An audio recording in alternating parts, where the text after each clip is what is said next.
Shabbat Shalom, and welcome to 5 Minutes of Torah with the Beth Israel Rabbi.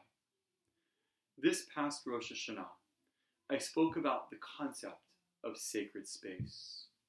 It was the shootings and the murder and the attack in Pittsburgh and in other sacred spaces that had prompted me to speak about this most important idea. And of course, this past fall and for the months before it, our minds were turned to protecting our sacred space, to protecting ourselves in our synagogue. Little could we ever have imagined that months later, we would be forced out of our synagogue, forced out of using our sacred space, not by anti-Semites, not by people who are specifically trying to attack Jews because we are Jews, but by a virus, by a pandemic, by a virus that has attacked human beings, all of us, no matter who we are or where we may live, what our backgrounds are, if we are poor or if we are wealthy. It is a virus that moved us from our physical space, from our sacred space of Congregation Beth Israel. We are worried. We are upset. We are confused. None of us have ever seen anything like this in our lives.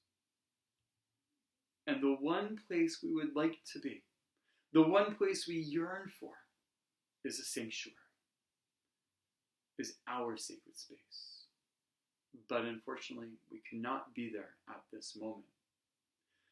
This Shabbat, we read Parshiot Vayikel Pekudei, Torah portions that continue to talk about the building of and what is to take place inside of the Mishkan, and what is to be placed inside the Mishkan, the mobile place of worship for the Israelites while we were wandering in the desert.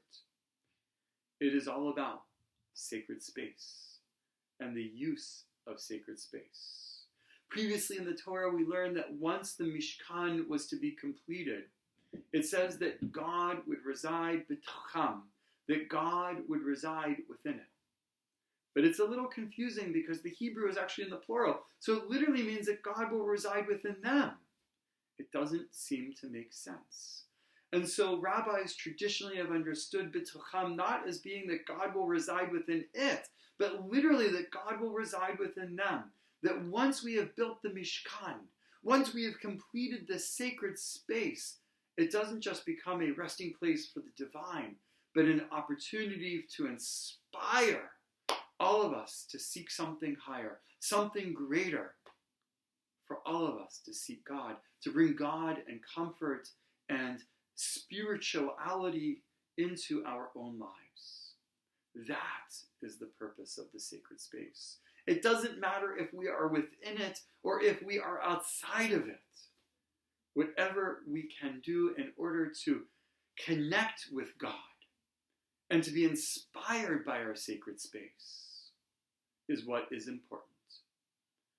As we, Congregation Beth Israel, the family, the members of Beth Israel, are residing and praying outside of our edifice, outside of our synagogue now, I pray that we still turn towards the building as a source of inspiration for us to connect with each other however we can in this world in which we have to socially distance ourselves from others, and of course, to connect with God, so we can have spiritual and emotional comfort at this particular moment.